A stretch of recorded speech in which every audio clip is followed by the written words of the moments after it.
सतभक्ति, तत्व ज्ञान, करुणा और सेवा के बल पर समाज में नई मिसाल कायम की है। संत रामपाल जी महाराज की अगुवाई में उनके सभी सतलोक आश्रमों से समाज कल्याण के अद्भुत कार्यों ने समाज को सुनहरे भविष्य की एक नई उम्मीद दिखाई है। संत रामपाल जी महाराज से नाम दीक्षा लेने के बाद लाखों लोगों की लाइलाज बीमारियां जैसे कैंसर, एड्स आदि ठीक हुई। संत जी के ज्ञान से प्रेरित होकर उनके अनुयायियों ने लाखों यूनिट रक्तदान किया। संत जी ने लाखों बहन बेटियों का दहेज मुक्त विवाह करवाया।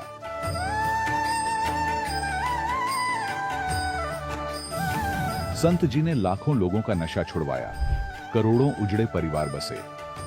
संत जी के आश्रमों में समागम के दौरान निःशुल्क नेत्र चिकित्सा, दंत चिकित्सा प्रदान की जाती है। संत रामपाल जी महाराज द्वारा समय समय पर पर्यावरण संरक्षण के उद्देश्य से बड़े स्तर पर वृक्षारोपण किया जाता है।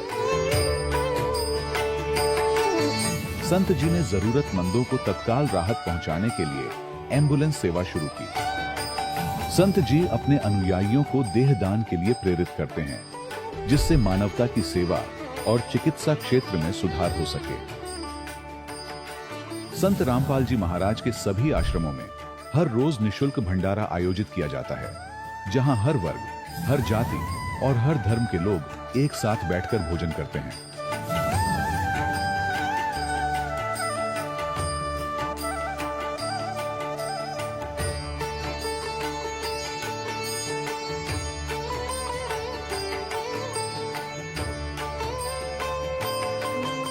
संत रामपाल जी महाराज की अन्नपूर्णा मुहिम ने गरीब और बेसहारा लोगों के जीवन में एक नई ऊर्जा और उम्मीद को जन्म दिया है। घर घर खाद्य सामग्री और जरूरी मदद पहुंचाकर संत रामपाल जी महाराज ने लोगों को दुख और मजबूरी से लड़ने की ताकत प्रदान की है।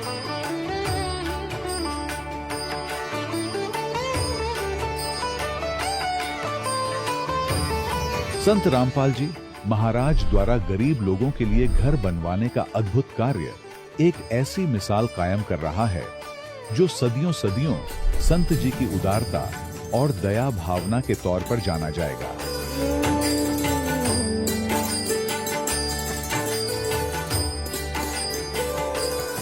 संत रामपाल जी महाराज के आश्रम में हजारों बुजुर्गों को सम्मान और प्यार के साथ जीवन जीने का अवसर मिलता है।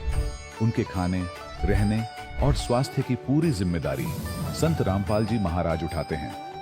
अनाथ बच्चों के लिए संत रामपाल जी महाराज के सभी आश्रम किसी वरदान से कम नहीं। यहाँ उन्हें शिक्षा, संस्कार और भविष्य के लिए बेहतर अवसर प्रदान किए जाते हैं। चाहे बाढ़ हो, भूकंप या महामारी, संत रामपाल जी महाराज और उनके अनुयायी हमेशा ही जरूरतमंदों के लिए सबसे आगे खड़े रहते हैं। कोविड महामारी के दौरान संत रामपाल जी महाराज के आश्रमों से करोड़ों लोगों के लिए भोजन, दवाइयां और जीवन रक्षक सामग्रियां उपलब्ध कराई गई। चाहे गरीब की मदद हो या किसी शोषित और पीड़ित वर्ग के हक और सम्मान की लड़ाई, संत रामपाल जी महाराज ने हमेशा ही उनकी दबी आवाज को सरकारों तक पहुंचाया है और उन्हें उचित न्याय दिलवाने में अहम भूमिका अदा की है। समाज में आध्यात्मिक और सामाजिक मूल्यों के प्रति जागरूकता लाने में संत रामपाल जी महाराज हर कदम पर मानवता के सच्चे सेवक साबित हुए हैं। संत रामपाल जी महाराज का जीवन हमें सिखाता है कि सच्ची सेवा वही है जो निस्वार्थ भाव से की जाए। आइए हम भी इस महान सेवा के कार्य में इस महान संत से जुड़ें और संत रामपाल जी महाराज से नाम दीक्षा लेकर अपने जीवन को धन्य बनाएं।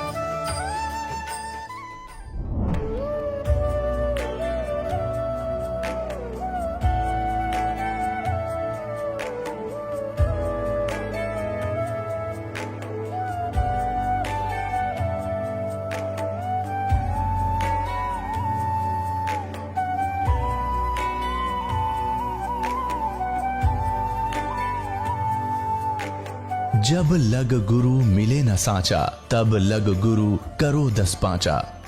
क्या गुरु बदल सकते हैं? क्या गुरु बदलने से पाप लगता है? आध्यात्म के इस मैदान में आखिर सही गुरु कौन है? गीता जी में वर्णित तत्वदर्शी संत कौन है?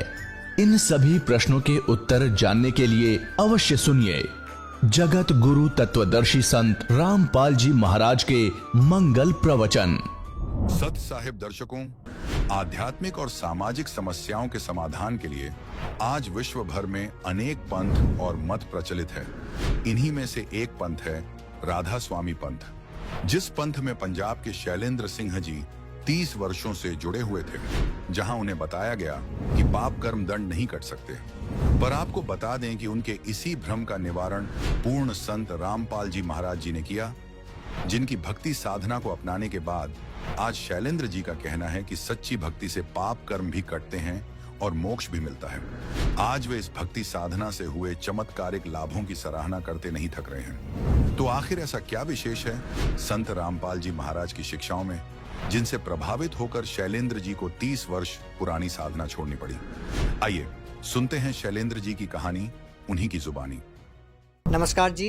सत साहब जी। क्या नाम है आपका? शैलेंद्र सिंह। शैलेंद्र जी, कहाँ से आए हैं आप? मोहाली, पंजाब से। सर, संत रामपाल जी महाराज की शरण में कैसे आए आप?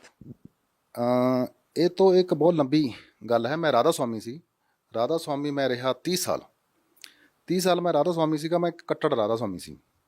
तो एक दिन मैं सत्संग सुन रहा महाराज जी का, तो राधा स्वामी 'ਚ ਇਹ ਦੱਸਿਆ ਜਾਂਦਾ ਵੀ ਜਿਹੜਾ ਸੰਤ ਕੋਈ ਵੀ ਦੁਨੀਆ 'ਚ ਜਿੰਨੇ ਸੰਤ ਆਏ ਹੈ, ਉਹ ਜਿੰਨੇ ਬੰਦਿਆਂ ਨੂੰ ਨਾਮ ਉਪਦੇਸ਼ ਦਿੰਦੇ ਉਹਨਾਂ ਨੂੰ ਸੱਚਖੰਡ ਲੈ ਕੇ ਚਲੇ ਜਾਂਦੇ। ਅਤੇ ਇਹ ਜਦੋਂ ਮੈਂ ਸਤਸੰਗ ਬੰਦੀ ਛੋੜ ਸਤਿਗੁਰੂ ਰਾਮਪਾਲ ਜੀ ਦਾ ਸੁਣ ਰਿਹਾ ਤਾਂ, ਅਤੇ ਉਹਨਾਂ ਨੇ ਮੈਨੂੰ ਇੱਕ ਵਰਡ ਆਇਆ ਉਹਦੇ ਵਿੱਚ ਕਿ ਕ੍ਰਿਸ਼ਨ ਮਹਾਰਾਜ ਇਹ ਪੂਰਨ ਸੰਤ ਨਹੀਂ ਹੋਏ ਅਤੇ ਕਾਲ ਦੀ ਭਗਤੀ ਸੀ। ਤਾਂ ਮੈਂ ਉਸ ਚੀਜ਼ ਤੋਂ ਅਚੰਭਾ ਖਾ ਗਿਆ, ਕਿਉਂਕਿ ਰਾਧਾ ਸਵਾਮੀ ਧਰਮ ਇਹੀ ਬਤਾਇਆ ਜਾਂਦਾ ਹੈ ਕਿ ਜਿੰਨੇ ਵੀ ਸੰਤ ਹੈ ਉਹ ਜਿੰਨੇ ਬੰਦਿਆਂ ਨੂੰ ਉਪਦੇਸ਼ ਦਿੰਦੇ ਉਹਨੂੰ ਸੱਚਖੰਡ ਲੈ ਕੇ ਚਲੇ ਜਾਂਦੇ। तो उस दिन के बाद मैं डेली सत्संग सुनने शुरू करते। तो जो राधा स्वामी की भगती है, राधा स्वामी की भगती उन्होंने 5 नाम है। इत्थों शुरू होंगी, इत्थों मत्थे तो शुरू होंगी है। तो चौंकड़ा मार के बैठना, तो इत्थे ध्यान लाना। इत्थे तो अंदर 5 मंजिलां बनिया हुई ने। तो जो मैं डेली सत्संग सुनता सीगा महाराज रामपाल दे, तो एक दिन महाराज जी ने यह दसिया कि जिहड़ियां अंदर 5 मंजिलां बनाईयां, ये काल ने बनाईयां हुई, ये डुप्लीकेट मंजिलां है।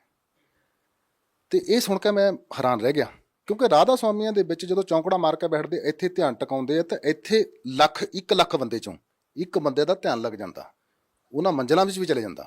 सर, जैसा कि आपने बताया कि एक ही व्यक्ति को वो नज़ारा दिखता था, तो सर और जो बाकी लोग थे उनको वो नज़ारा क्यों नहीं दिखता था? मैं 30 साल में मेरे को 1 या 2 ही बंदे मिले जिनको ये नज़ारा अंदर मिलिया। लेकिन वो ये नज़ारा देखने तो बाद भी जो अंदर बंदे दे जो कर्म है, जैसे किसी ने नज़ारा भी देख लिया, अगर उसके कर्म है तो उसको वही कर्म भोगने पड़ते हैं। उन्होंने भी बुरी हालत मैं देखी है बेचारे की। तो सर, आप कहना क्या चाहते हैं, जो पाप कर्म व्यक्ति ने कर रखे हैं कि वो भोगने से ही समाप्त होंगे? हाँ, राधा स्वामी धर्म में यही बताया जाता है कि जो बंदे दे कर्म है वो बंदे को भुगतने ही पड़ेंगे। सर, 30 साल तक आप राधा स्वामी पंथ से जुड़े हुए थे और काफ़ी समय आपने वहाँ पर बिताया है, तो फिर सर आप संत रामपाल जी महाराज की शरण में कैसे आए? जब मैंने संत रामपाल जी महाराज के बारे में सुना तो उन्होंने बोला कि जो कर्म है यह संत जो होता है वो कर्मों को काट देता है। तो जब मैंने सोचा कि नहीं, राधा स्वामी में तो यही बताया जाता है कि आपकी चाहे बाजू कट जाए, चाहे लत कट जाए, चाहे कुछ भी हो जाए, चाहे बीमार हो जाए, चाहे कैंसर हो जाए आपको, तो ये तो आपके कर्म है, आपको भुगतने ही पड़ेंगे। तो हम इतने पक्के हो गए थे, हमारे को जो भी मर्जी हो जाए तो हम समझते थे कि गुरु जी ने जो कर दिया वो ठीक है। तो जब मैंने संत रामपाल जी महाराज के बारे में सुना, उनके सत्संग सुने, उसके बाद मेरे को पता चला कि ये ऐसा नहीं है। क्योंकि हमारे ग्रंथ साहब में भी ऐसा है कि जब भी सतनाम मिल जाता है, परमात्मा का नाम मिल जाता है, उसके बाद फिर बंदे को कोई कष्ट नहीं आना चाहिए।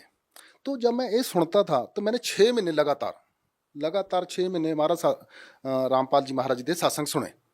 6 महीने सत्संग सुनने तो बाद फिर मैं जो एक राधा स्वामी सत्संग किया, करनैनो दीदार महल में प्यारा है, ਜਦ ਮੈਂ ਉਹ ਸੁਣਿਆ ਤੇ ਅੰਦਰ ਦੇ ਕਮਲਾਂ ਦੇ ਬਾਰੇ ਸੁਣਿਆ, ਲੇਕਿਨ ਰਾਧਾ ਸਵਾਮੀ ਦੇ ਬਾਰੇ ਚ ਉਹਨਾਂ ਦੇ ਬਾਰੇ ਨਹੀਂ ਦੱਸਦੇ ਵੀ ਥੱਲੇ ਕਮਲਾਂ ਦਾ ਕੋਈ ਧਿਆਨ ਨਹੀਂ ਦੇਣਾ। 6 ਮਹੀਨੇ ਸੰਤ रामपाल जी महाराज बंदी छोड़ दा, ਜਦੋਂ मैं सत्संग सुना उसके बाद मैं नाम लेने के लिए हसार गया। सर, संत रामपाल जी महाराज जी व राधा स्वामी पंथ के अंदर आप बहुत बड़ा अंतर बता रहे हैं। आपको इस तरह से बताया गया था कि व्यक्ति को पाप कर्म तो भोगने ही होते हैं, और संत रामपाल जी महाराज ने बताया कि परमात्मा साधक के पाप कर्म भी काट देता है और भक्ति करने के लिए उसकी आयु भी बढ़ा सकता है। तो सर, इन सारी चीज़ों को देखने के बावजूद भी लाखों लोग वहाँ से जुड़े हुए हैं, तो सर क्या उनको कोई लाभ ही नहीं हो रहे? नहीं, लाभ हो रहे हैं, काफ़ी लोगों को लाभ हो रहे हैं। लाभ उनका जो पुराना जो किसी मेरे को भी होते थे, ऐसा मेरे को भी होते थे, लेकिन वो जो अभी मैंने को संत रामपाल जी महाराज की शरण में आने के बाद ऐसा पता चला कि वो हमारे पुराने पुण्य थे जो हमारे को मिल रहे थे, अभी भी जनता को मिल रहे हैं। लेकिन जब भी लेकिन राधा स्वामी धर्म में यही बताया जाता है कि जो आपके कर्म है वो तो आपको भुगतने ही पड़ेंगे अगर किसी के ऊपर कष्ट आ जाता। तो सर, ये बात तो संत रामपाल जी महाराज के अनुयायियों पर भी लागू होती है, ये तो वो लोग भी बोल सकते हैं। ऐसा ऐसा ऐसा नहीं है। जैसे मैं अभी संत रामपाल जी महाराज की बात करता हूँ, जैसे मैंने नाम लिया है, पहले मैं एक कट्टर राधा स्वामी था, मेरे को ऐसा लगता था कि नहीं, जो कर्म है वो भोगना ही पड़ता है। मेरे को 3 या 4 साल ही हुए अभी नामदान ले हुए, मेरे साथ इतने इतने इतने अचंभे हो गए।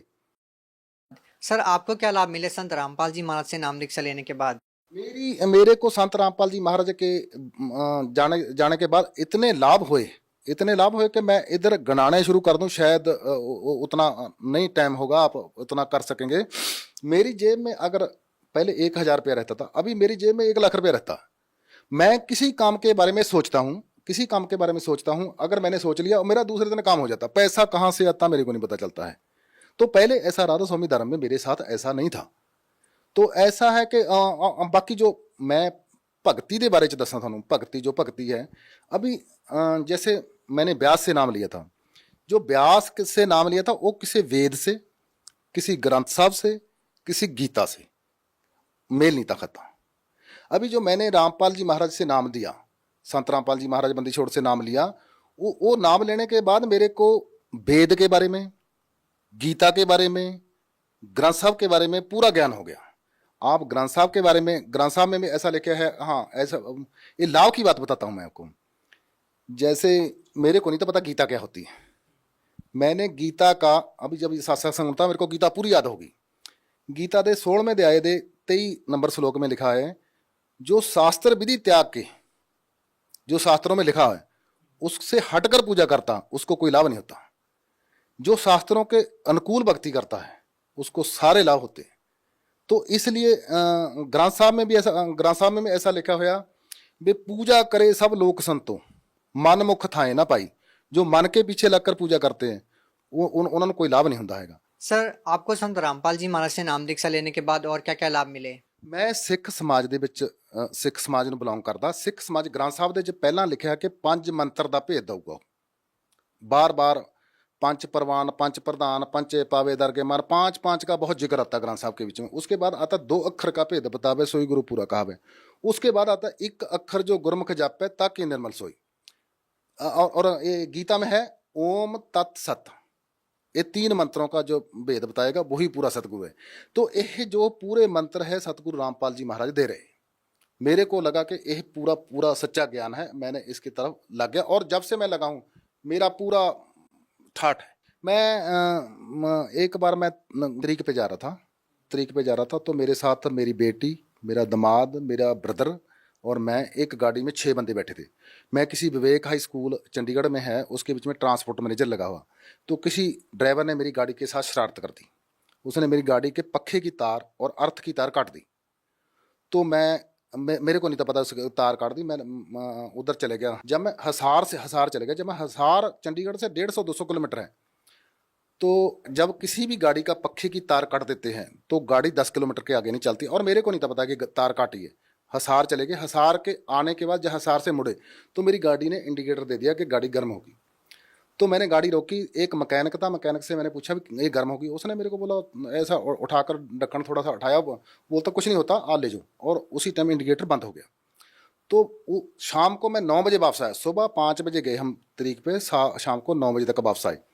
तो 9 बजे तक आए, मेरी गाड़ी कहीं गर्म नहीं हुई, मेरी गाड़ी को कुछ नहीं हुआ। और मैंने बड़े बड़े इंजीनियर से पूछा, बड़े बड़े ड्राइवरों से पूछा। जब मैं दूसरे दिन स्कूल में आकर किसी ड्राइवर से ये शेयर की बात कि मेरी गाड़ी के बीच में थोड़ा इंडिकेटर दिखा देता उसने, तो उसने बताया कि यार ऐसा नहीं दिखा सकती, चलो देखते हैं। जब उसने देखा तो देखा कि पक्खे की तार काटी हुई और अर्थ की तार काटी हुई। तो वो बोलता गाड़ी चल ही नहीं सकती। पूरा स्कूल इस चीज़ से हैरान था भी गाड़ी चल ही नहीं सकती। तो आप देख लो बक्सी 300 350 किलोमीटर गाड़ी चलकर आई, और मैंने उसी टाइम मैकेनिक को बुलाकर उस तारों को जोड़िया। तो ये तो मेरे साथ एक बहुत बड़ा चमत्कार हुआ। सर, जैसा कि हम देखते हैं कि आप पहले 30 साल से राधा स्वामी पंथ में जुड़े हुए थे, उनके द्वारा दी गई भक्ति साधना आप करते रहे। सर, अगर हम देखें तो आज भी ऐसे बहुत सारे लोग हैं जो कई कई पीढ़ियों से राधा स्वामी पंथ में जुड़े हुए हैं और उनके द्वारा दी गई भक्ति करते हैं। तो सर, आप उन लोगों को क्या संदेश देना चाहते हैं? हाँ, ये बहुत आपने अच्छा है। राधा स्वामी जो भी है वो मेरे को नहीं लग रहा कि अपने धर्म को जल्दी छोड़ने वाला है, क्योंकि राधा स्वामी की भक्ति है वो ऐसा कि अंदर चौंकड़ा मार लो, कि अंदर ध्यान लगा लो अंदर, क्योंकि काल ने अंदर जो मंजिलें बनाई है उसके। मैं राधा स्वामी को एक बात जरूर बताना चाहूँगा, जो राधा स्वामी है मैं उनको एक बात बताऊँगा, जो कर्म होते हैं वो सतगुरु 2 मिनट में काट देता है। को कर्म का कोई इसमें लेना देना नहीं होता है। और राधा स्वामी के बीच में मैंने देखा, ये जो अभी गुरगद्दी पे बैठे हैं संत गुरिंदर सिंह जी महाराज ढिल्लों, तो उनको भी कैंसर हो गया। उनको गुरुजी को कैंसर हो गया, तो वो बोलते कर्म है, हमने किसी के काट दिए। देखो, जो गुरुजी अपने कर्म नहीं काट सकता, वो बाकी के किसी के कर्म क्या काटेगा। तो मैं राधा स्वामी को बताना चाहता हूँ, इधर जब ध्यान लगाकर आप चढ़ जाएंगे, लाख में एक बंदा चढ़ जाएगा, तो वो भी आप पूरा ये सत्संग सुनो महाराज सावण सिंह का। महाराज सावण सिंह का कर नैनो दीदार महल में प्यारा है। इसके बीच में लास्ट में आता है कि आद माया कीनी चुतराई, झूठी बाजी पिंड दिखाई, अंड पिंड से दूर ओ देश हमारा है। अभी मैं राधा स्वामी के आगे यही बेनती करूंगा कि इस चीज़ को आप अच्छे से पढ़ें, और अंदर जो है अंदर ध्यान नहीं लगाना है, जैसे हठ योग नहीं करना है, चलते फिरते तुरते फिरते नाम जपना है। सर, बहुत सारे श्रद्धालु संत रामपाल जी महाराज से नाम दीक्षा लेना चाहते हैं, तो सर संत रामपाल जी महाराज से नाम दीक्षा कैसे ली जा सकती है? ये आपने बहुत अच्छा क्वेश्चन किया। जो मैं चंडीगढ़ से बरवाला जाने के लिए 6 महीने वेट करता रहा। तो मैं जा सकता था, मेरे को पैसे भी कमी नहीं थी, गाड़ी थी, सब कुछ था। हमने तो नाम लेना है महाराज जी, शब्द लेने हैं, मंत्र लेने हैं। तो महाराज जी ने ऐसा कर दिया, अभी हर डिस्ट्रिक्ट के बीच में, हर स्टेट के बीच में, फॉरेन कंट्री के बीच में ये नामदान केंद्र खोल दिए। मैं बोला कि ये तो गुरु जी ने बहुत बड़ी कृपा करी है, बहुत बड़ी कृपा करी है। जो गरीब बेचारे नहीं आ सकते थे, वो उनको नामदानों के डिस्ट्रिक्ट में मिल जाता है। तो बरवाला आने के लिए बड़ा टाइम लगता था नहीं, तो वो तो बड़ी गुरु जी की कृपा है। वो नामदान हर एक डिस्ट्रिक्ट में खुल गए, हर एक जगह पे खुल गए। सर, आप पंजाब से बिलोंग करते हैं। सर, पंजाब में नामदान स्थल कहाँ कहाँ पर है? पंजाब में जैसे मंडी गोबिंदगढ़ में, डेरा बस्सी में, चंडीगढ़ में, और बाकी तकरीबन सभी डिस्ट्रिक्टों में, होशियारपुर में, बाकी सभी में। अगर किसी ने ज़्यादा इसके बारे में डिटेल में पता करना, तो नीचे एक पीली पट्टी चलती है, आप उधर टेलीफोन कर पूछ सकते हैं। जहाँ भी उसको नज़दीक होगा वहाँ से उनको नामदान मिल जाएगा। जी, बहुत बहुत धन्यवाद। सत साहब। दर्शकों, अभी आपने सुने संत रामपाल जी महाराज से दीक्षा प्राप्त करके सुखी हुए भक्त के अनुभव। अब देखिए जगत गुरु तत्वदर्शी संत रामपाल जी महाराज के मंगल प्रवचन। एक मानधाता चक्रवर्ती राजा था। चक्रवर्ती का अर्थ होता जिसका पूरी पृथ्वी पर शासन हो, और छोटे छोटे राजाओं को वो अपने अधीन कर लेता था। और वो राजा लोग फिर उस सम्राट को, चक्रवर्ती राजा को टैक्स दिया करते थे, उसके नौकर समझो। और वो राजा क्या करता था, 1 वर्ष में या 2 वर्ष में, 3 वर्ष में एक अश्वमेध यज्ञ किया करता था। एक घोड़ा छोड़ देता था, अपना पर्सनल हॉर्स, अपना निजी घोड़ा, और उसके गले में ये बांध दिया जाता था कि ये मानधाता चक्रवर्ती राजा का घोड़ा है, उस पर कोई सवार नहीं बैठता था। उसके गले में एक पंपलेट लिख कर टांग दिया जाता था। अन्य सैनिक उसके साथ साथ जाते थे। उस पर लिखा हुआ था कि मानधाता चक्रवर्ती राजा का ये घोड़ा है, राजा के पास इतनी सेना है, 72 करोड़। वैसे अक्सौणी लिखा है, अब अक्सौणी की डिटेल बताने लगे बहुत समय लग जाएगा एक अक्सौणी का। तो 72 अक्सौणी सेना थी, 72 करोड़ समझ लो, सीधी सी बात। और जिस राजा ने यानी छोटे राजा को, नरेश को, राजा चक्रवर्ती राजा की पराधीनता स्वीकार ना हो, वो घोड़े को पकड़ ले और युद्ध के लिए तैयार हो जाए। तो वो घोड़ा पूरी पृथ्वी पर घुमाया जहां जहां उनका शासन था। पूरी पृथ्वी पर शासन था, जहां भी वो गए किसी ने घोड़ा पकड़ा नहीं। तो घोड़ा जब जा रहा था, वो भी ऋषि की झोंपड़ी के पास से गए थे और वापस आए जब 6 महीने में, तो तब भी वापस आ रहे थे उसी के पास से। तब राजा उस ऋषि चुनक ने पूछा कि सैनिक को इस घोड़े पर क्यों नहीं बैठा, कोई सवार क्यों नहीं है? सैनिकों ने बताया कि ऐसे ऐसे राजा मानदाता चक्रवर्ती का ये घोड़ा है, इस पर कोई बैठ नहीं सकता और हम इस उद्देश्य से गए थे। सारी कहानी बताई। अब ऋषि ने सोची कि राजा को अभिमान हो गया, इसकी बुद्धि ठिकाने करनी चाहिए। अब देखो, काल का जाल समझो पुण्यात्माओं। ये काल पहले तो इनको एटम बम बनाता है, साधना करवा करवा के, गलत शास्त्र विरुद्ध। कंप्लीट ज्ञान इनको हुआ नहीं, साथ में हठ योग किया, ओम नाम का जाप किया, ये एटम बम बन गए, सिद्धि के बम, सिद्धि होगी इनके मुख में। और रिमोट काल के हाथ में, वहां से रिमोट दबा दिया। इसके मन युग काल है और इसका कंट्रोलर ये ब्रह्म है, मन का। तो चुनक ऋषि ने सोचा कि भाई अभिमान हो गया राजा को, इसकी सेटिंग करते हैं। ऋषि ने कहा कि भी सैनिकों, इस घोड़े को मैं पकड़ता हूं, यानी राजा का युद्ध स्वीकार करता हूं। सैनिक नगेर कंगले कंगाल, तेरा दाने खाने को नहीं, और युद्ध करेगा तू मानदाता चक्रवर्ती राजा के साथ। तेरी क्यों साथ बोल दे रही है, क्यों तेरी सहमत आ रही है? अपना रट ले राम, कर ले जो तेरा काम है, मत मरे बेआई। तो ऋषि ने कहा भाई बांध लिया मैंने, यो घोड़ा बांध दो मेरे वृक्ष के, और न सोच लो मेरी ऐसे ही मौत होगी, पर इसकी अकल ठिकाने करूंगा। अब सैनिकों ने बांध दिया घोड़ा। वो तो चाहे थे कोई शर हुआ हमारा, हम गढ़ा 1 मिनट में।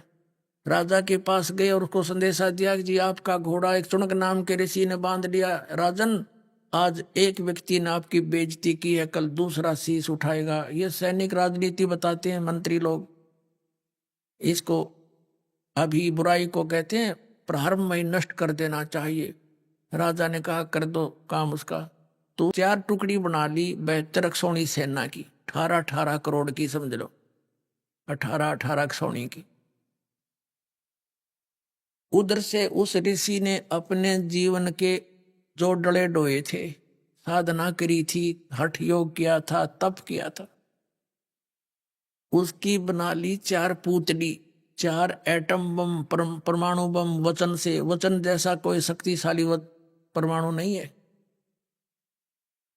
तो ऋषि ने एक पूतली छोड़ दी,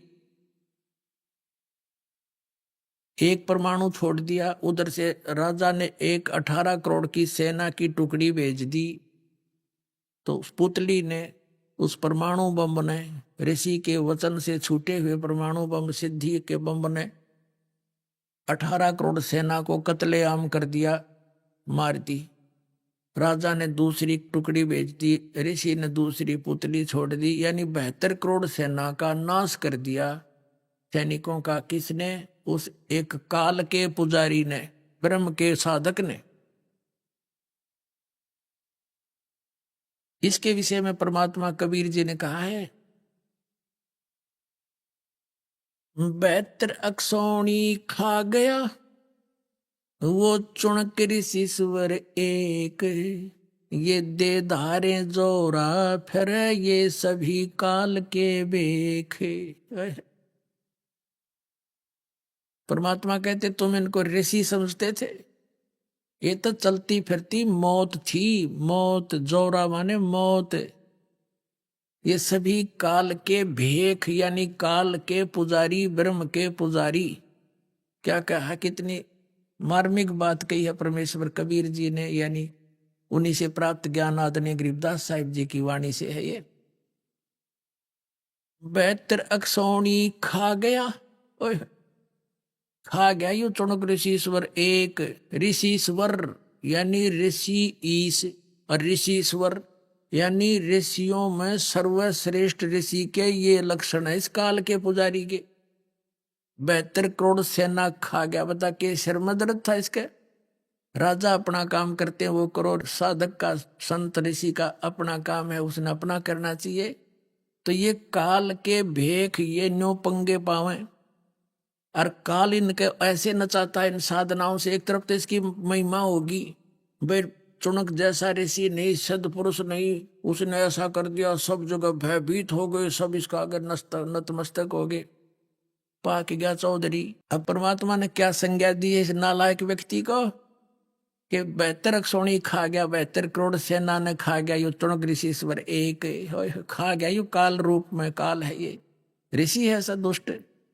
फिर कहते हैं दे धारे मौत फिरे, ये सभी काल के भेख है।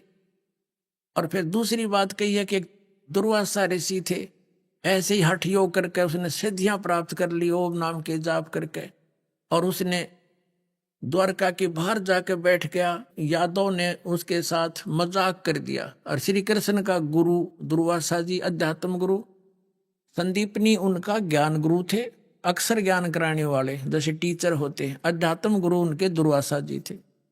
वो बैठ गया बनी में, गांव से बाहर छोटा जंगल होता था उसको बनी कहते थे, नगर से बाहर। बच्चों ने मजाक कर दिया, कहते हैं दुर्वासा ऋषि भूत भविष्य की सारी जानता है, चलो उसकी परीक्षा लेते हैं। तो बच्चों ने जाके, बच्चे तो कहते पूरे लोग हो रहे थे, प्रद्युम्न का अनिरुद्ध भी उत्पन्न हो रहा था, फिर भी बकवाद किसी समय में भी आ जाती है। तो उन्होंने जाकर क्या कहा कि ऋषि जी, एक तो उसका नकली पति बना लिया और प्रद्युम्न को एक गर्भवती औरत का सांग कर लिया, आगे पेट पे कढ़ाई बांध ली, छोटी सी छौंक छांक लान की हुआ कर, ऊपर का कपड़े गुद्दड़ सा बांध दिया, नरम नरम हाथ लागे देख लिया तो कदे सीधी कढ़ाई का ना लागे कपड़े का, उस लोहे की के ऊपर लोगड़ सी बांध के, यानी पूरा सांग बना के ले गए। उन्होंने पूछा कि महाराज जी इनका गणे दिन में, यानी बहुत दिनों के बाद परमात्मा ने आस की है और ये उतावले हो रहे हैं, ये जानना चाहते हैं लड़का होगा या लड़की। सुना है आप बहुत विद्वान पुरुष है, भूत भविष्य की बता देते हैं।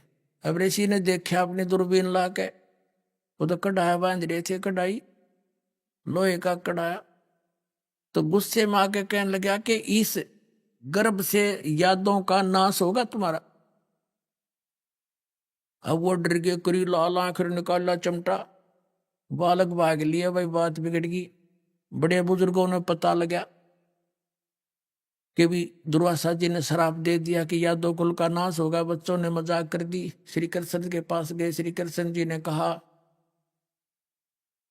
कि दुर्वासा जी से प्रार्थना करो जा करके। तो दुर्वासा जी ने कह दिया मैंने जो वचन निकाल दिया वापस नहीं हो सकता, मैं नहीं रोक सकता इसको, जाओ अपने बच्चों को संभाल के रखा करो। तो श्री कृष्ण जी चिंतित हुए, तो उन्होंने क्या समाधान बताया कि सांप के नाश करने का, कि इस सभी जो कपड़े थे यूज किए थे स्वांग बनाने में उन्हें जला दो, और जो कढ़ाया जो लोहे का उसको घिसा घिसा के प्रभास क्षेत्र में जमुना में डाल दो, ना रहेगा बांस ना रहेगी बंसरी, क्योंकि इससे नाश होना है। अब देखो पुण्यात्मा, इस एक कथा से कितनी शिक्षा मिलेगी अपने को।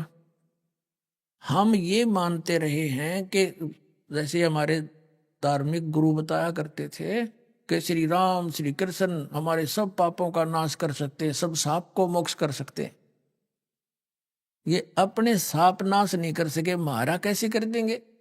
जैसे नारद जी ने सांप किया था श्री विष्णु जी को, क्या उसने मेरे साथ ऐसा जुल्म किया है, एक तो भी अपने पत्नी के वियोग में आजीवन दुख पावेगा। उसी सांप वो श्री विष्णु जी श्री कृष्ण श्री राम रूप में जन्मे और सारी उम्र वो दुख भोगना पड़ा, वो काट कैसे सके। ऐसे ही श्री कृष्ण जी के यादव कुल को श्राप दे दिया दुर्वासा जी ने, तुम्हारा नाश इस कढ़ाई से होगा, गर्भ से।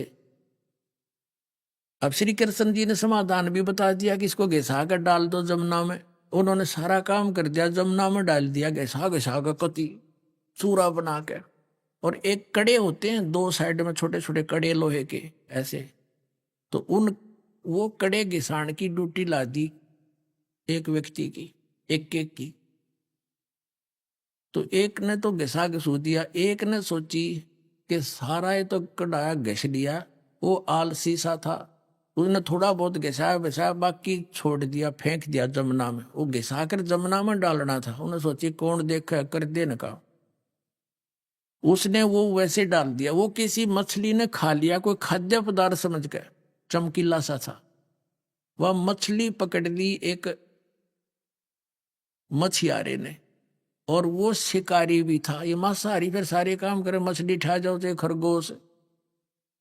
वो कौन था? वो सुग्रीव का भाई बाली था, जो श्री रामचंद्र जी ने उस बाली को वृक्ष की ओट लेकर धोखे मारा था।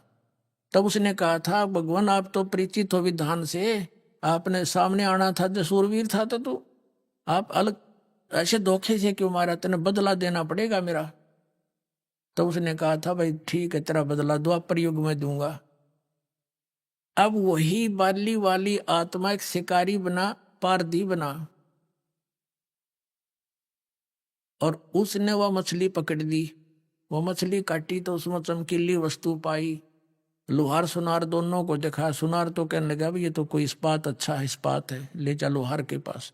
लोहार के पास ले गया, नो बोला भाई, लोहार बोला भी बहुत अच्छा इस्पात है, तो इसका क्या बनवाना चाहता है?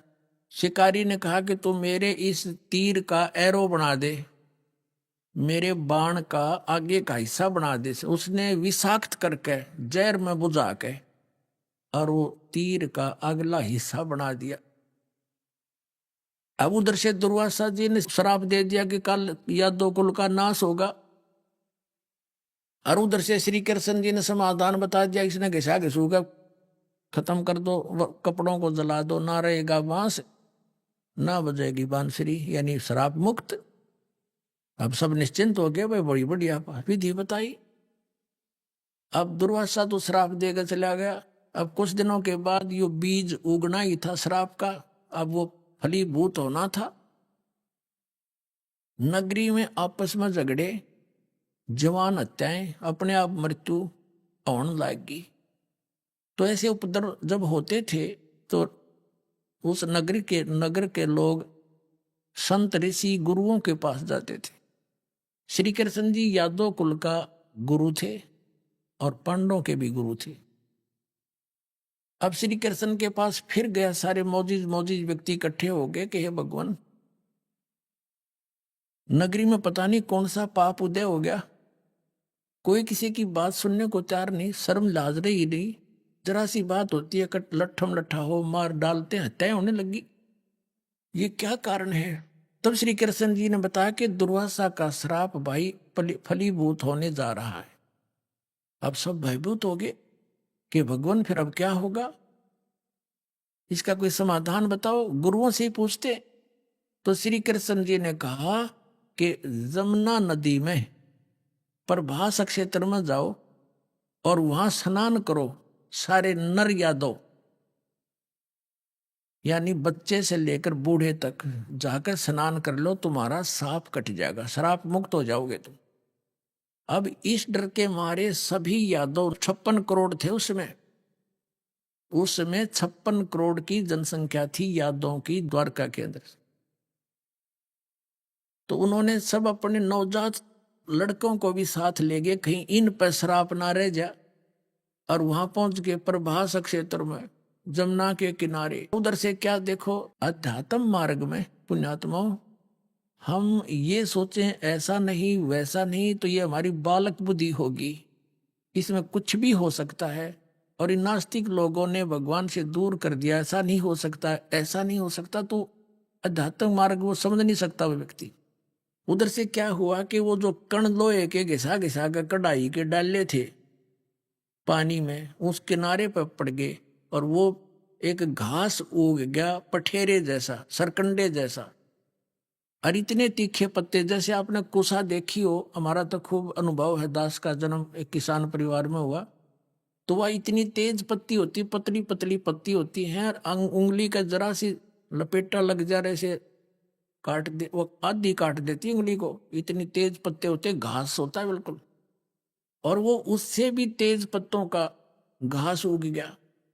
अब पहले तो वो स्नान करके आवे, सारे पहले जमुना में नहावे, फिर बाहर निकल के आवे। आते उनकी दुश्मनी हो ही रही थी एक दूसरे से, और उसे तू क्या बोल रहा था मुझे उस दिन, तू क्या बोल रहा था, ऐसे गुट्टम गुट्टा। फिर वो घास निकाल ले और वो मारे एक दूसरे के। वो तलवार का काम करने लग गया, गर्दन लाते ही गर्दन कट जा, टुकड़े टुकड़े हो गए। 56 करोड़ यादव कटका मर गए। वहां पर गए थे सांप नाश कराने, हो गया यादों का नाश। श्री कृष्ण के उस समाधान से, श्री कृष्ण जी के द्वारा बताए गए उस विधान सांप नाश की विधि के जमुना में स्नान कर लो, तुम्हारा पाप कट जाएगा। पाप तो कटा नहीं, यादव जरूर कट गए। अपने आत्माओं ये ज्ञान समझना पड़ेगा। हमने जिनको हम भगवान मान रहे थे वो अपने कुल को नहीं बचा सके, आपकी रक्षा कैसे कर देंगे? वो सांपनाश नहीं कर सकते क्योंकि सुप्रीम पावर नहीं थे, वो कंप्लीट गॉड नहीं थे। और कंप्लीट गॉड यानी पूर्ण परमात्मा कबीर देव है, कबीर साहब है। ये हमारे सारे शराब भी नाश करेगा, सांप भी नाश करेगा, और प्रारब्ध के अंदर आए हुए पाप भी नाश करेगा।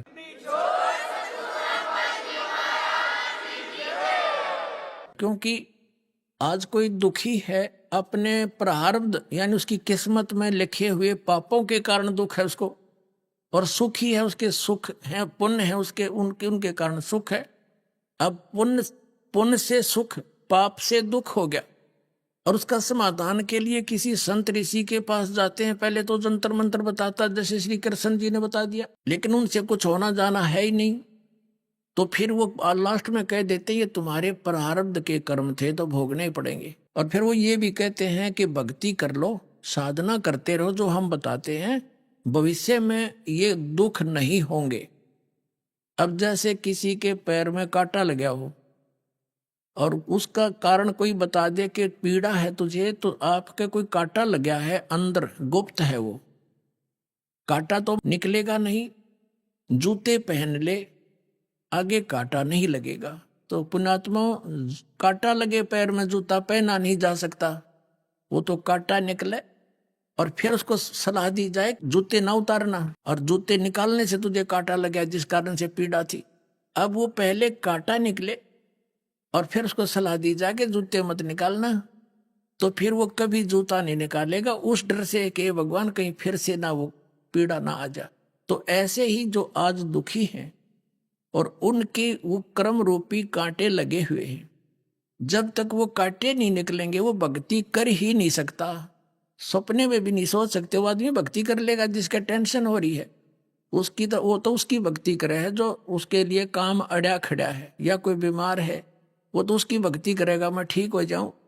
तो यहाँ परमात्मा कहते हैं कि वो इस भक्ति से, मालिक की भक्ति से, इस परमात्मा कबीर साहिब की कृपा से आपके प्रारब्ध के नाश, कर्म भी नाश होंगे, तभी तो आपको सुख होगा, तभी भक्ति में रुचि बढ़ेगी इंसान की। हाँ भाई बड़ी दया करी और ये भगवान कहीं फिर भक्ति छोड़ दी, नियम तोड़ दिया, तो फिर हे परमात्मा कहते फिर वो कहर फिर ना टूट जा।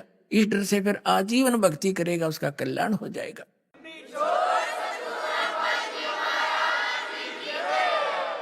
अब वो सारे के सारे यादव मर गए, कट के आपस में लड़ लड़ के कत्लेआम हो गया। 56 करोड़ यादव वहां रुद्र की कीच माचगी यानी गारा बन गई, उनके इतना खून बह गया। अब कृष्ण जी निकले, फिर वहां से चले अपने घर से। विष्णु पुराण में लिखा है कि जो शेष बचे हुए थे यादव, जो मरे नहीं, क्योंकि लास्ट में कुछ तो बचेंगे जो उन और मार दिए, तो कुछ बचे हुए थे, अभी मरे नहीं थे, कंप्लीट नाश नहीं हुआ था। कहते हैं श्री कृष्ण ने वो पठेरा पाट दिया, सरकंडे उनके मूसल बन गए, मूसल वो उठाकर शेष बचे हुए यादों को उसने खुद मारा अपने हाथ से, और फिर वो जा लेटा एक वृक्ष के नीचे। अपने आत्मा विचार करो, वो वृक्ष के नीचे जा लेटा, उसके पैर, उनके पैर में एक पद्म था, चमकीली वस्तु थी, नेचुरल कुदरती, क्योंकि ऊपर देवताओं के सभी के शरीर में जैसे तिल होते हैं ना ऐसे होते हैं, उसके पैर में था। और वही शिकारी जिसने उस कढ़ाई के बचे हुए कड़े का तीर बनवाया था, एरो बनवाया था विषाक्त।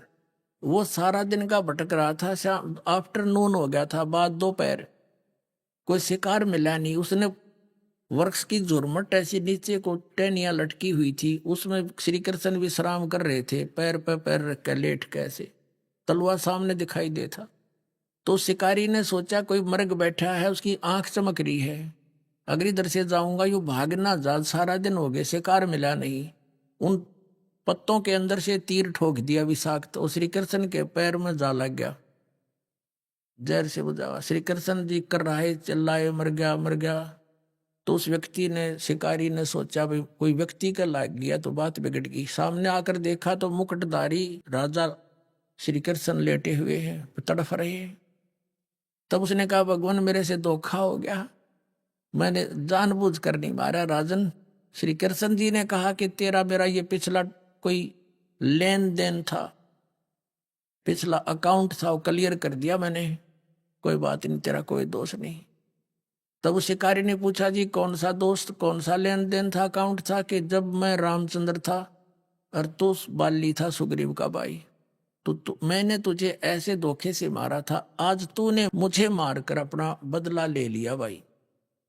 अपने आत्माओं हम इन कथाओं ने रोज सुना करते, कदे बुद्धि में नहीं आई। फिर ये भगवान की से जब आप पे उथल पुथल हो रहे, ये खुद भी औरों को अपने पाप को ही भोग रहे हैं, तो दूसरों को क्या राहत देंगे? इस प्रकार उस पूरे यादव कुल का नाश हो गया। किस कारण से? एक दुर्वासा जी के श्राप से। और दुर्वासा जी कौन थे? ये काल के पुजारी, जिसके विषय में परमात्मा ने कहा दुर्वासा को पेता और समझने आई नीचे, 56 करोड़ यादव कटे ये मची रुधिर की कीचे। कितनी प्यारी परमात्मा ने परिभाषा बताई नकलियों की, कि तुम इन्हें मैं ऋषि कहो। कहते दुर्वासा कोपे, यानी दुर्वासा एक छोटे से मजाक ने, बालका ने मजाक कर भी दिया, इतना बेहुदा श्राप दिया करें, कितना नाश हो गया। 56 करोड़ यादव मर गए कट के, और रुधिर की कीच होगी, यानी गारा माच की 56 करोड़ आदमी। एक आदमी को कुत्ता मेरा दिखे सड़क के साथ, उसका खून कितना बह जाता है। अब क्या बताते हैं कि दुर्वासा क्रोधित हो गए और समझ न आई नीच। नीच कहा परमेश्वर कबीर जी ने, से जिनको हम मैं ऋषि माना करते, एक बच्चों के जरा से मजाक से इतना जालिम वचन निकालते हैं। तो ये सारे जीवन में कट्ठे ये अड़ंगा करते हैं, इनके अंदर गोबर भरा होता है, और फेंकें क्या? ये यही फेंकेंगे हैं? तो श्राप दे दिया। कहते हैं दुर्वासा कोपे तहा, कोपे माने क्रोधित हुए, और समझ न आई नीच, तू क्या कहने जा रहा है, क्या वचन निकालने जा रहा है। और 56 करोड़ यादव कटे या मची रुधिर की कीच। अब ये साधना जब करते हैं ना, लोग दिखावा करते हैं, को तो ऊंचे से स्थान पर बैठेंगे न, दूर तो धूने दाने लाकर, और कुत्ती बोल रहा नहीं, इन्हों सोचा बड़ा महापुरुष है। कबीर साहब ने कहा, गरीबदास जी के को दिया ये ज्ञान, उन्होंने कहा है कि डंब करें, डूंगर चढ़े, ऊंचे स्थान पर बैठेंगे, अंतर जीनी झूल, और जग जाना ये बंदगी करें, ये बो सूल बबूल। जनता ने सोचा ये बड़े महर्षि और इतने वर्षों तक तपस्या कर रहे हैं। परमात्मा ने कहा ये तो किक्कर की सूल बो रहे हैं, बबूल की सूल काटे अपने जीवन में। वो कैसे बोते हैं? अब जैसे इस चुनक ऋषि ने और या दुर्वासा ऋषि, इनको दोनों को पैरेलल लेकर चलते हैं। अब जैसे इन्होंने जो ओम नाम का जाप किया, इन काल के पुजारियों ने, ब्रह्म के साधकों ने, और जो हठ योग करे, वो सिद्धियों से, तो हठ योग से तो सिद्धि आ गई। तो उन सिद्धि से इसने, चुनक ऋषि ने 72 करोड़ सेना का नाश कर दिया। अब चाहे तो व्यक्ति को तलवार से मार दे, प्राणी को चाहे लठ से मार दे, चाहे कोई गोली से मार दे, और चाहे वचन से, ये सारे अपराध हैं। और ऐसे ही दुर्वासा ने वचन से 56 करोड़ यादव मार दिए। ऐसे ही इसने वचन से अपनी सिद्धि बना करके ये 72 करोड़ सेना मार दी। ओम नाम का जाप ये पैरेलल जाप करते हैं। तो ये क्या बनेगा इनके साथ? पहले ये स्वर्ग में जाएंगे, इस ब्रह्मलोक में, वहां अपने ठाठ करेंगे, देवता बन जाएंगे, वहां अच्छी अच्छी पोस्ट प्राप्त कर लेंगे सारे, क्योंकि वहां सारी बकवाद है स्वर्ग में, नाचना गाना अप्सराएं, सारी शराब मदिरा, कुछ बकवाद करो। फिर ये अपने सारी ओम नाम की भक्ति कमाई को वहां नाश करके फिर पृथ्वी पाएंगे। फिर भी कुछ शेष बचा होगा तो राजा बना देगा। राजा के क्रम में फिर ये नरे क्रम फोड़े कि शिकार खेल ले, फिर आपस में लड़के मरे। अभिमान राजा में होता है, ना जाने किसी जीव को, जनता जनों को मरवा देते थे 20-20 30-30 खड़े इकट्ठे करके, तो सारे क्रम बिगाड़ेगा। फिर क्या बनेगा? जब इसकी बैटरी कति डिस्चार्ज हो जाएगी, फिर ये कुत्ता बनेंगे ये, इनका खाज लगेगी, सिर में कीड़े पड़ेंगे, और जो जीव इन वचन से मारे थे वो अपना बदला लेंगे, इनके सिर ने खाया करेंगे, इनके मगज में कीड़े पड़ेंगे। तो ये परमात्मा ने बताया है गीता अध्याय नंबर 7 के श्लोक नंबर 18 में। गीता ज्ञानदाता इसलिए कहता है कि ये ज्ञानी आत्मा है तो उद्धार है, पर ये मेरे वाली अनुत्तम यानी कति निकृष्ट घटिया साधना में ही लीन रहे। अब जो दास आज कंसेप्ट क्लियर करना चाहता था वो तो ईव स्टार्ट करूंगा, इससे पहले तो यह भूमिका बनी है उस कंसेप्ट तक पहुंचने की। अब देखिएगा श्रीमद् भगवत गीता अध्याय नंबर आपको दिखाते हैं 7 का श्लोक नंबर 18 और 19।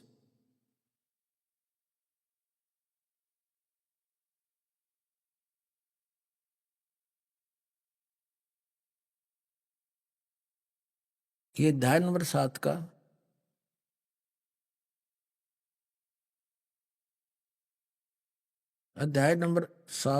हम श्लोक नंबर 18 लेंगे बस।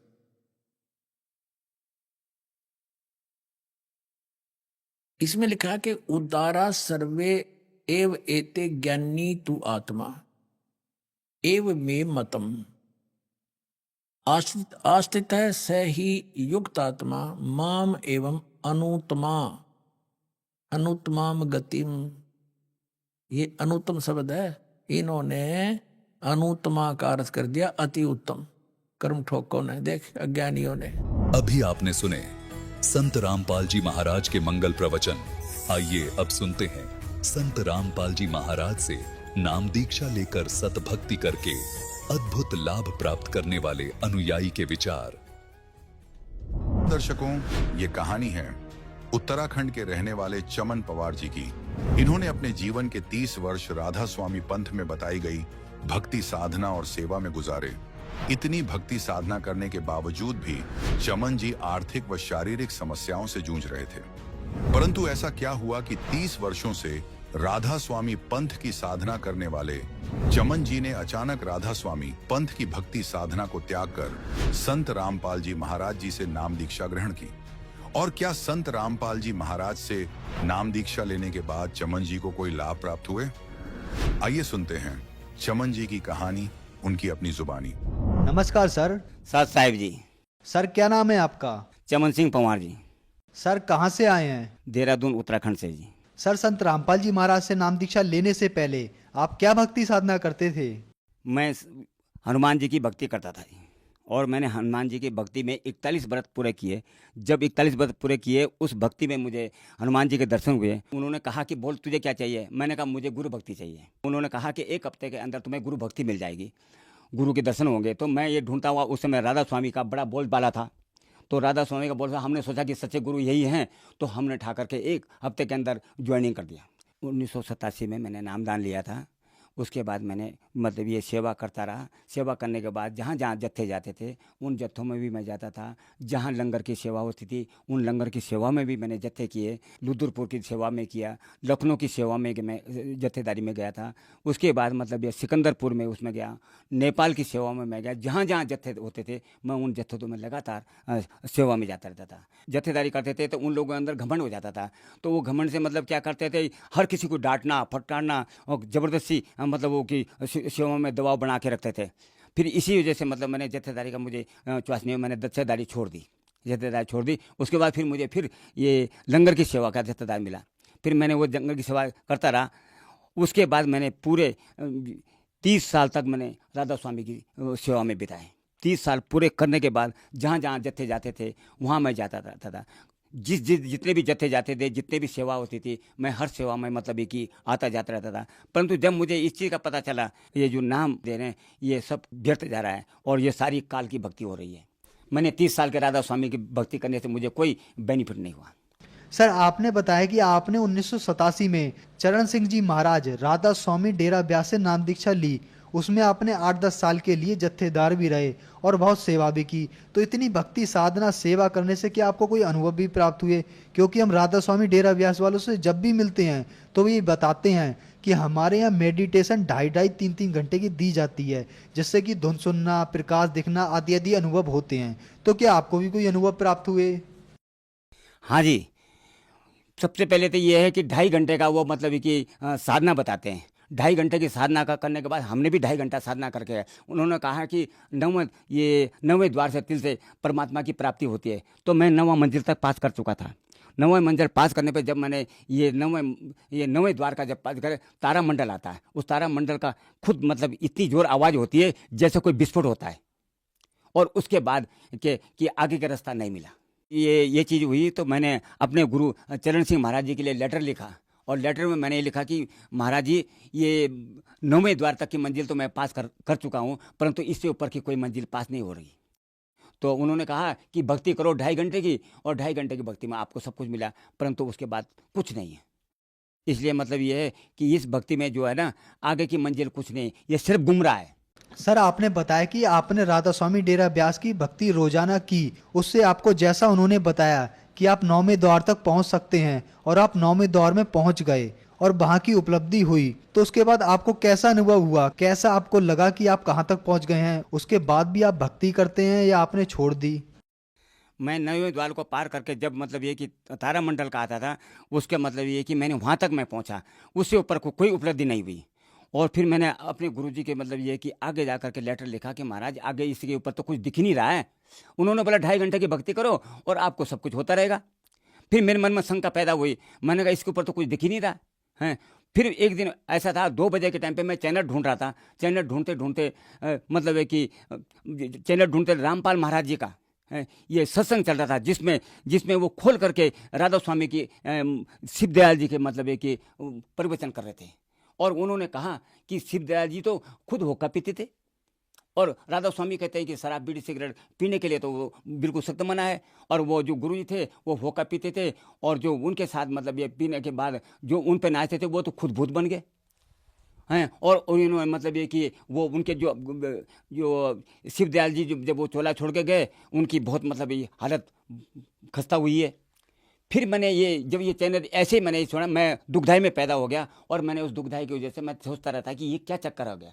फिर एक दिन ऐसे ही चैनल चल रहा था, 2 बजे 2:30 बजे के करीबन चैनल आया, महाराज ये रामपाल महाराज जी का सत्संग आ रहा था, जिसमें ये खुल करके बता रहे थे, जिसमें राधा स्वामी में ये तो बताते ही नहीं है कि 5 मतलब ये जो ब्रह्मा विष्णु महेश की जो ये पूजा करते हैं, इसमें तो बिल्कुल खंडन करता है। और उन्होंने इसमें भी बताया, इसमें भी कहा उन्होंने कि देवी देवता की कोई पूजा नहीं होती, किसी की कोई पूजा नहीं होती, बस खाली 5 नाम जपो और 5 नाम जपने के बाद तुम्हें भगवान की परमात्मा प्राप्ति हो जाएगी।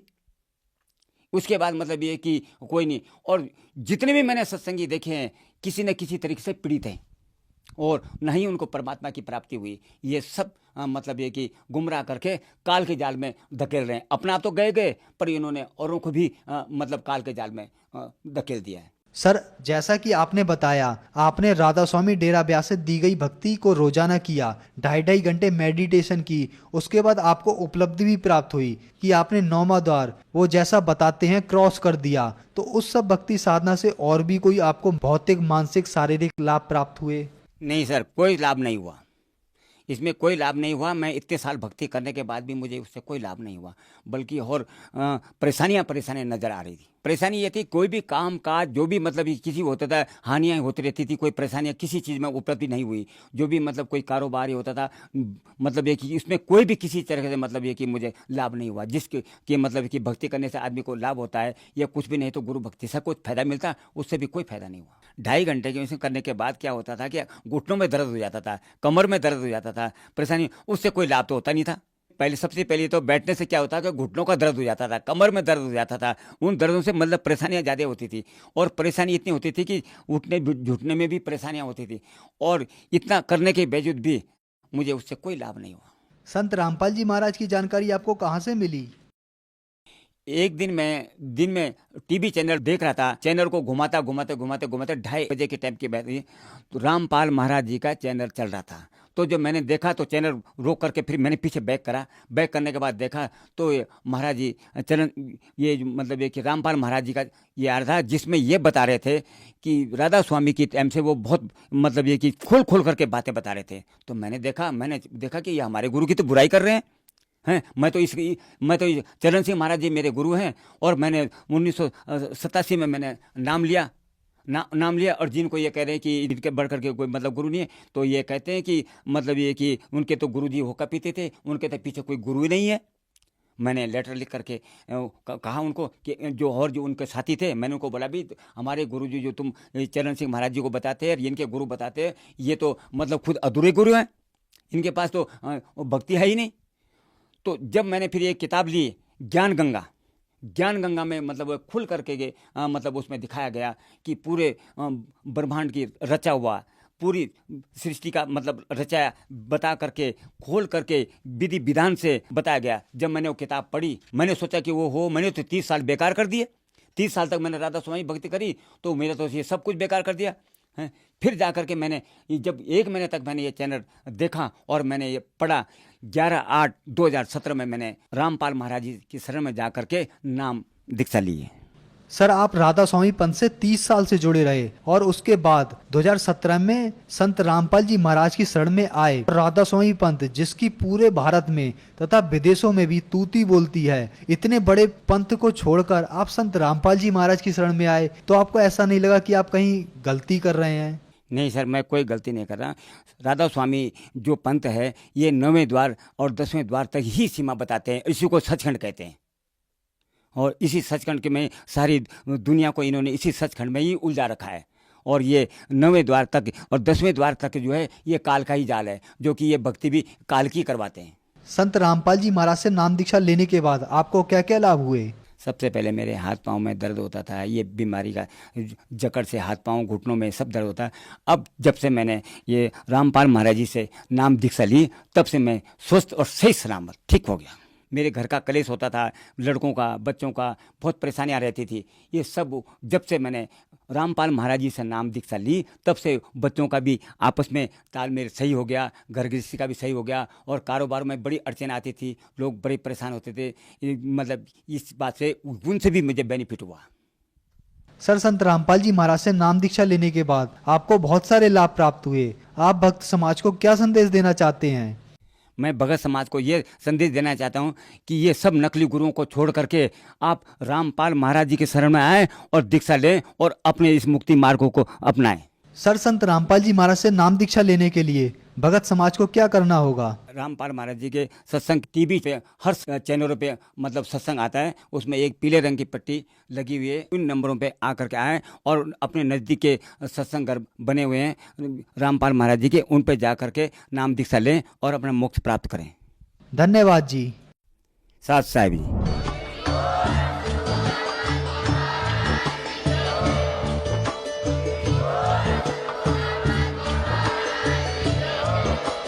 आप सुन रहे थे जगत गुरु तत्वदर्शी संत रामपाल जी महाराज जी के मंगल प्रवचन। अधिक जानकारी के लिए विजिट कीजिए हमारी वेबसाइट www.jagatgururampalji.org। संत रामपाल जी महाराज जी के शुभ आशीर्वाद से पूरे विश्व भर में 500 से भी ज्यादा नाम दीक्षा केंद्र हैं, जिन पर संत रामपाल जी महाराज जी द्वारा ऑनलाइन निशुल्क नाम दीक्षा दी जा रही है। अपने नजदीकी नाम दीक्षा केंद्र का पता करने के लिए संपर्क करें 8222880541।